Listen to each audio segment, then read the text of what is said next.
I gave my parents a luxurious one-week trip to Europe with me. When I picked them up to go to the airport, they told me they decided to go with my jobless sister instead of me. My mother smiled. Your sister needed some rest, so we decided to take her. I didn't say anything. They had a big surprise when they landed in Europe. You're late, my mom said as she stepped out onto the porch, pulling her suitcase behind her. I glanced at the clock on my dashboard. It was 6:02 a.m. 2 minutes late, Mom, I said, forcing a smile. I got out of the car to help with the luggage, but then I saw her, my sister Lauren, emerging from the house with her own suitcase in tow. My smile froze. What's going on? I asked, trying to keep my voice steady. My mom turned to me, her expression far too cheerful for the situation. Oh, Violet. We decided Lauren should come instead of you. She's been so stressed lately, and she really needs this trip. My chest tightened. Instead of me? Mom, I've been planning this for years. I paid for everything. She waved her hand dismissively as if I'd just pointed out something trivial. And we're grateful, sweetheart. But you're always working so hard. You can take another trip later. Lauren needs this right now. Lauren didn't even have the decency to look guilty. She just smirked, shifting her weight onto one hip. Thanks for understanding, sis, she said, her tone dripping with fake gratitude. I stared at the two of them, my heart pounding in my chest. My dad shuffled out a moment later, avoiding eye contact as he handed me his suitcase. This is unbelievable, I said, my voice shaking. This was supposed to be our trip, something for me to share with you. Well, it still is, my mom said with a smile. Just with Lauren instead. Don't make this a big deal, Violet. Your sister really needs a break. My name is Violet, and for the past 2 years, I've been working overtime, saving every spare penny to give my parents a trip they'd never forget. Flights, luxury hotels, guided tours, I planned every detail down to the last dinner reservation. But as I stood there in my parents' driveway, watching my sister get into the back seat of my car, I realized something I'd been avoiding for years. It didn't matter how much effort I put in their eyes, Lauren would always come first. I clenched my jaw, biting back the sharp retort sitting on the tip of my tongue. Instead, I forced a tight smile and opened the trunk. Let's get going then, I said, my voice flat. If they wanted to prioritize her over me, fine, they could go with her. But I wasn't about to let them enjoy it. The drive to the airport was suffocatingly quiet, except for Lauren's incessant chatter. Oh my gosh, Mom. Did you see that TikTok about Paris? I can't wait to go shopping there. Do you think we'll have time for that, or will the tours take up the whole day? My hands gripped the steering wheel tighter as I stared straight ahead, forcing myself not to say anything. My mom chuckled softly. Of course, we'll have time. We'll figure it out when we get there. I bit the inside of my cheek. When we get there. They didn't even seem to notice I wasn't part of that we anymore. At one point, my dad cleared his throat. Thank you for driving us, Violet. I know this probably feels unusual. I glanced at him in the rearview mirror. Unusual? That's an interesting way to put it, Dad. He didn't respond. He just shifted uncomfortably in his seat, probably wishing he hadn't spoken at all. Lauren leaned forward from the back seat, her voice grating. You're not mad, right? I mean, this is really big of you letting me go. I could never have afforded this on my own. I clenched my jaw and forced a tight smile. Of course, Lauren. Enjoy the trip. By the time we pulled up to the airport drop-off zone, my patience was hanging by a thread. As I helped unload their luggage, my mom gave me a hug. Thank you for understanding, sweetheart. This means a lot to us and to Lauren. I nodded stiffly. Sure, Mom. Lauren beamed as she wheeled her suitcase toward the entrance. Thanks, Violet. You're the best. I stood there watching them disappear into the terminal, my chest tight with anger and hurt. The ride back home was a blur. I replayed the conversation in my head over and over, each word cutting deeper than the last. This means a lot to Lauren. You're not mad, right? You're always working so hard. I parked in my driveway and sat in the car for a few minutes, gripping the steering wheel until my knuckles turned white. Then, without a second thought, I marched into the house, pulled out my laptop and logged into every travel account I'd used to book the trip. Hotel reservations, canceled. Tours, refunded. Airline upgrades? Nope. I stared at the confirmation emails piling up in my inbox, feeling the tightness in my chest start to ease. They wanted to take Lauren instead of me? Fine. But they wouldn't be staying in 5-star hotels or enjoying private tours on my dime. When I closed my laptop, a sense of satisfaction settled over me. They could explain themselves to the front desk staff in Paris. I was done being their doormat. The call started as soon as their flight landed. My phone buzzed repeatedly as I unpacked my suitcase, the one I'd packed so carefully for a trip that was no longer mine. The irony wasn't lost on me as I hung up my dresses and neatly placed my shoes back on the shelf. The buzzing continued, filling the room with its relentless vibration. I sighed, picking up the phone and glancing at the screen. My mom's name flashed across it, accompanied by several missed calls and texts. I unlocked the phone and scrolled through the messages. "Violet, what's going on? The hotel won't let us check in. The reservation is missing. Call me immediately." "Violet, this isn't funny. Fix this now." A laugh escaped me before I could stop it. "Fix this? They really thought I'd swoop in and save the day after what they'd done?" The phone buzzed again, this time with a call from Lauren. I let it ring out, only for her to leave a voicemail. "Violet, this is so petty," she snapped, her voice dripping with entitlement. "We're stuck here because of you. You need to call the hotel and fix it now." I rolled my eyes and deleted the voicemail without listening to the rest. For years I'd been their fixer, the one who smoothed over every mistake and picked up every slack. Not anymore. Eventually I decided to answer, if only to stop the barrage of calls. My mom's voice hit me like a tidal wave of anger as soon as I picked up. "Violet, what did you do? The hotel says the reservation was canceled and none of the tours are booked anymore." I let her rant for a moment, then calmly replied, "I canceled them." There was a long stunned silence before she hissed, "Why would you do that?" "Oh, I don't know," I said, my tone laced with sarcasm. "Maybe because you decided to take Lauren on my trip. You're lucky I even drove you to the airport." "We thought you'd understand," she snapped. "Understand what?" I asked, my voice rising. "That years of saving and planning didn't matter because Lauren needed a break? That my hard work meant nothing to you? Guess what, Mom? I don't understand, and I don't care to." I hung up before she could respond and turned my phone off, tossing it onto the couch. The silence that followed was blissful, and I felt like I could breathe again. If they wanted to prioritize Lauren, fine, but they could figure out the rest of the trip without me. The silence lasted only a day. By the next morning, my phone was buzzing again with calls and messages. At first, I ignored them. I spent the day cleaning the house and catching up on work, but curiosity got the better of me by evening. I opened my phone and braced myself for the storm of texts. From my mom, "Violet, you've gone too far. Your sister is in tears and your father is furious. We can't get into any of the hotels you booked." From Lauren, "You're acting like a child. I don't get why you're making this such a big deal. Just fix it already." And finally from my dad, "We need to talk. This isn't right." I set the phone down, shaking my head. For years, I'd been the one to fix things, to make sure everyone was comfortable and happy.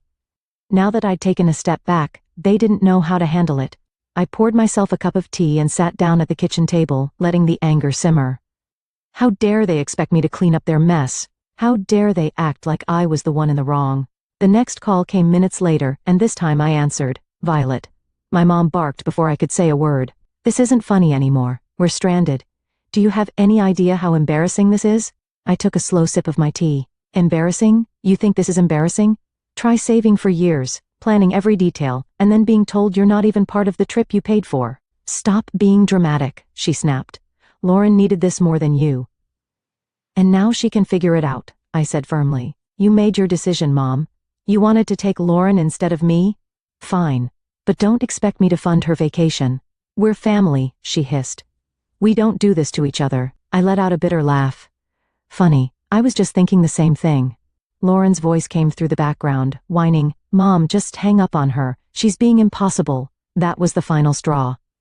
"Enjoy your trip," I said, my tone icy. "Oh wait, you can't. Because it's not your trip, it was mine. And now it's nobody's. Goodbye." I hung up before she could respond and turned my phone off again. For the rest of the evening, I felt an odd mix of anger and relief. Anger that they'd put me in this position, but relief that I'd finally stood up for myself. They could call me dramatic all they wanted. For the first time in my life, I wasn't letting them take advantage of me. The next few days were blissfully quiet.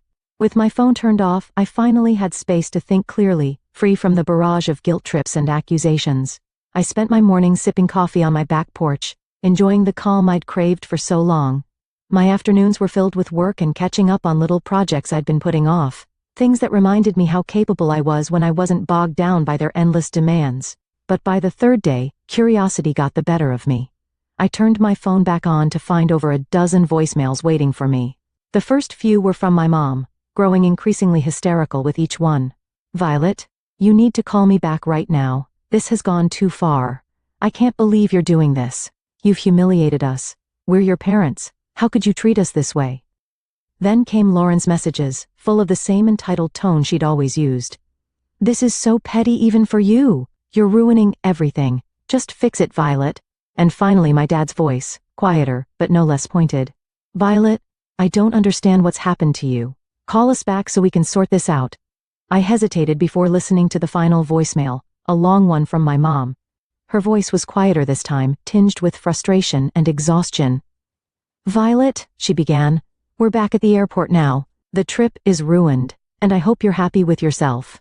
Your sister is devastated, and your father and I are, well, disappointed doesn't even begin to cover it. Call us when you're ready to talk. I deleted the voicemails without replying. I wasn't ready to talk, and honestly, I didn't know if I ever would be. This wasn't a one-time mistake. It was the culmination of years of them putting Lauren first and expecting me to accept it with a smile. As the hours passed, I found myself reflecting on all the times I'd been overlooked or dismissed.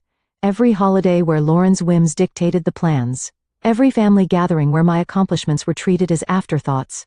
This trip had been the breaking point, but the cracks had been forming for years. That evening, Grace stopped by unannounced, carrying 2 cups of coffee and an unmistakable look of curiosity. I heard about what happened, she said, setting the coffee on the table. Your mom called me yesterday. Of course, she had. My mom had always been good at recruiting allies when she wanted to guilt me into compliance. And? I asked, taking a sip. Grace shrugged, a sly smile creeping across her face. I told her you were probably busy and would get back to her when you were ready. I laughed, shaking my head. You're the best. No, you're the best, she said, her tone suddenly serious. Because you finally stood up for yourself. I know how hard that is, Violet. Don't let them drag you back down. Her words stuck with me long after she left. Grace was right. I'd spent too long bending over backward to please people who never seemed to care about my efforts. It was time to break that cycle once and for all. By the time the weekend rolled around, I felt a strange sense of clarity. The anger was still there, simmering under the surface. But it was joined by something I hadn't felt in years. Freedom. Freedom from their endless expectations. Freedom from being the family's fixer. Freedom to finally live on my own terms. But, as expected, the silence didn't last. It was Sunday afternoon when I finally got a call that I decided to answer. This time, it was my dad. Violet, he began, his voice heavy with weariness. Your mom wanted me to call. She thinks you'll listen to me. Go on, I said, leaning back in my chair. He let out a sigh. Look. This has all gotten out of hand. Your mom's upset, Lauren's furious, and, well, it's just a mess. But you're better than this. I stiffened, his words igniting a fresh wave of anger. Better than what, Dad? Standing up for myself? Refusing to let you walk all over me again? That's not what I meant, he said quickly. It's just you've always been the reasonable one. The one who keeps everything together. This isn't like you. I laughed, a short bitter sound. You're right. It's not like me. Because I'm not bending over backward to clean up your mess. He paused, and for a moment, I thought he might finally see my side of things. But then he said, You're punishing the whole family over one decision. Is that really fair? Fair? I repeated, my voice rising. You want to talk about fair? Was it fair when you and Mom decided I wasn't important enough to be part of the trip I planned? Was it fair when you replaced me with Lauren like I didn't matter? That's not what we were trying to do, he said, his tone defensive now. We just thought Lauren needed it more. Of course you did, I snapped. You always think she needs more attention, more support, more of everything. And I'm always the one expected to sacrifice for her, not anymore. The silence on the other end of the line was deafening. Finally he said, I don't know what you want me to say. I don't need you to say anything, I replied, my voice steady. I just need you to understand that I'm done being the afterthought. From now on, I come first. Violet, goodbye, Dad. I ended the call and set the phone down, my hands trembling. For the rest of the day, I let myself feel everything, anger, sadness, relief. It wasn't easy, but it felt like the start of something new. I wasn't the family's fixer anymore, and I wasn't going to be. They could figure out how to clean up their own messes. When my parents and Lauren finally returned, I was waiting for them at their house. I'd parked in their driveway, sipping coffee and feeling surprisingly calm as I watched their taxi pull up. As they stepped out, dragging their suitcases behind them, their faces were a mix of exhaustion and irritation. Lauren was the first to speak. Well, I hope you're happy, Violet. I raised an eyebrow, staying seated on the porch swing. Happy about what? Our trip was a disaster, my mom snapped, waving her hand as if to brush the whole thing away. We spent the entire week staying in dingy hotels and eating terrible food because we couldn't afford anything decent. And don't get me started on the tours, Lauren chimed in, crossing her arms. Oh wait, there weren't any. Do you know how embarrassing it was to show up and be told there was no reservation? I took another sip of coffee, letting their complaints wash over me. Sounds rough, I said finally, my voice calm. But you wanted to take Lauren, remember? I'm sure you all had some great bonding time. That's not the point, my mom shot back, her voice rising. You knew we couldn't afford all the things you'd planned. You set us up to fail. And I stood up, setting my mug down on the small table next to me. No, Mom. I didn't set you up for anything. I planned a trip for the three of us. Something special I'd been saving for years. You're the ones who decided to cut me out at the last second. My dad finally spoke up, his tone quieter but no less accusatory. You didn't have to cancel everything, Violet. That was extreme. Was it? I asked, folding my arms. Why should I have paid for a trip I wasn't even invited to? If Lauren needed it so badly, you should have planned it yourselves. You are lucky that I didn't cancel the return flight.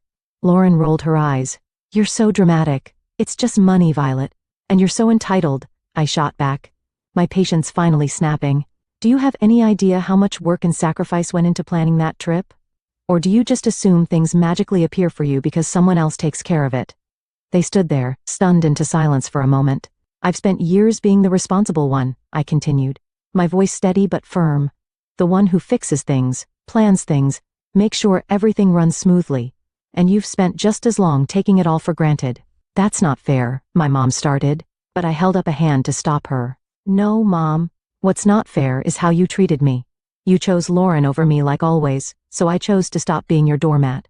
You didn't want me on the trip? Fine. But you don't get to enjoy the benefits of my hard work without me.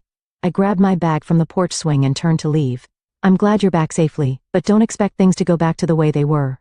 I'm done. As I walked to my car, I heard them calling after me, their voices a mix of anger and guilt, but I didn't look back. The drive home from my parents' house felt strangely peaceful. For years, every visit had left me emotionally drained. But this time, I felt lighter. I'd finally said everything I'd been holding in. And for once, I wasn't worried about their reaction. When I got back to my house, I made a cup of tea and sat on the couch, replaying the confrontation in my head.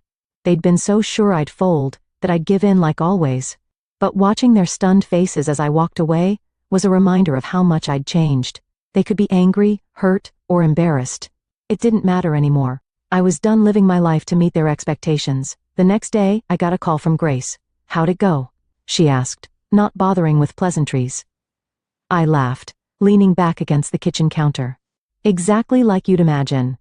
They're furious, Lauren's pouting, and Mom is probably trying to figure out how to guilt me back into line. Grace let out a snort. Let her try. You've got a backbone now, and I'm here to make sure it stays in place. I grinned, grateful for her unwavering support. Thanks, Grace. I mean it. You've been my rock through all of this. Any time, she said, her voice softening. So what's next for you, now that you're not playing family fixer anymore? That question had been circling in my mind since the confrontation. What was next? For years, so much of my energy had been poured into trying to please my family, trying to earn their approval. Now that I'd let go of that burden, the possibilities felt endless and a little intimidating. I don't know yet, I admitted, but I feel like I get to decide. Not them, not anyone else, just me.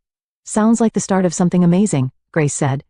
And I could hear the smile in her voice. Over the next few weeks, I started making small changes that felt big in their own way. I redecorated my living room, swapping out the hand-me-down furniture from my parents for pieces that felt uniquely mine. I spent weekends exploring local cafes and parks, things I'd always meant to do but never made time for. And I started journaling, writing down my thoughts and dreams without filtering them through the lens of what anyone else might think. Each small step felt like reclaiming a part of myself I hadn't realized I'd lost. One evening, I sat down with Mai and opened the spreadsheet I'd used to plan the trip. The canceled reservations stared back at me, and I didn't feel a pang of regret. Instead, I felt a surge of determination. That money had been meant for a once-in-a-lifetime experience, and I wasn't going to let it go to waste. Closing the spreadsheet, I opened a new browser tab and typed solo travel ideas.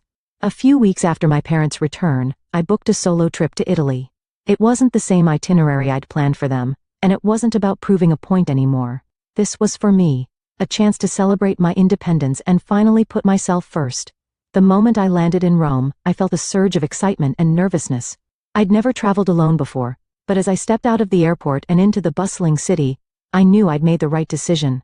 I spent my days wandering cobblestone streets, marveling at ancient ruins, and indulging in meals at charming little cafes. There was no schedule, no one else to consider. Just me and the freedom to do exactly what I wanted. One afternoon, while sitting on the Spanish steps with a gelato in hand, I pulled out the journal I'd brought with me. For years I'd written about what I wanted to achieve, but those dreams were always wrapped up in making someone else happy. Now, as I wrote, the focus shifted. Learn a new language, start a small business, travel to at least 5 more countries. The list grew, each goal a reflection of the life I wanted to create, not the one I'd been expected to live. On my last night in Florence, I had dinner at a small family-run restaurant overlooking the Arno River. As I watched the sunset paint the sky in hues of orange and pink, I felt a deep sense of peace. This trip had been more than just a vacation, it was a turning point. I'd spent so much of my life trying to earn my family's approval, but here, thousands of miles away, I realized something important. I didn't need it. I was enough, just as I was.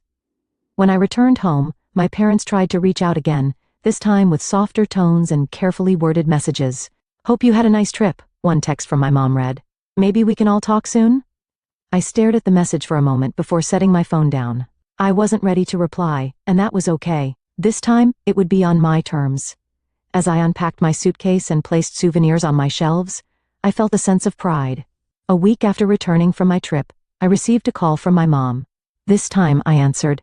"Hi, Violet," she began, her tone unusually soft. "How was your trip?" "It was amazing," I replied, keeping my voice neutral. "That's good to hear," she said, pausing as if searching for the right words. "We've been thinking a lot about what happened. Maybe we handled things poorly." The admission surprised me, but I wasn't ready to let her off the hook just yet. "Poorly? You replaced me on a trip I planned and paid for without even asking. Poorly is an understatement." "I know," she said quietly. "Your dad and we didn't realize how much it would hurt you." "And Lauren?" I asked. "Does she feel bad too, or is she still blaming me for ruining her vacation?" "She's upset," my mom admitted, "but I think she knows she could have handled things better." I sighed, leaning against the counter. "Mom, this wasn't just about the trip. It's about years of putting her first and expecting me to pick up the slack. I'm not doing it anymore." "I understand," she said after a moment. "We're going to try to do better. We don't want to lose you." Her words tugged at something deep inside me, but I'd learned enough not to let guilt dictate my choices. "I'm glad to hear that," I said. "But it's going to take more than words to fix this. I need to see real effort, not just apologies." "You will," she promised. "We'll give you the space you need, but I hope you'll let us back in someday." After the call, I felt a mix of emotions. Relief that they were finally acknowledging their behavior and skepticism about whether they'd actually change. But as I sat down with my journal that evening, I realized something important. Whether or not they changed wasn't my responsibility. Over the following months, I kept my boundaries firm. I responded to their calls and texts when I felt like it, but I didn't go out of my way to fix things or smooth over conflicts. Instead, I focused on building the life I wanted. I signed up for a photography class, something I'd always dreamed of doing but never had the time or energy for. I joined a local hiking group and even started planning my next solo trip. Each step I took felt like reclaiming another part of myself. One day, as I sat on my porch watching the sunset, I realized how far I'd come. I wasn't the person who bent over backward for people who didn't appreciate me. I was someone who valued herself, who set boundaries, and who wasn't afraid to stand up for what she deserved. I felt truly free.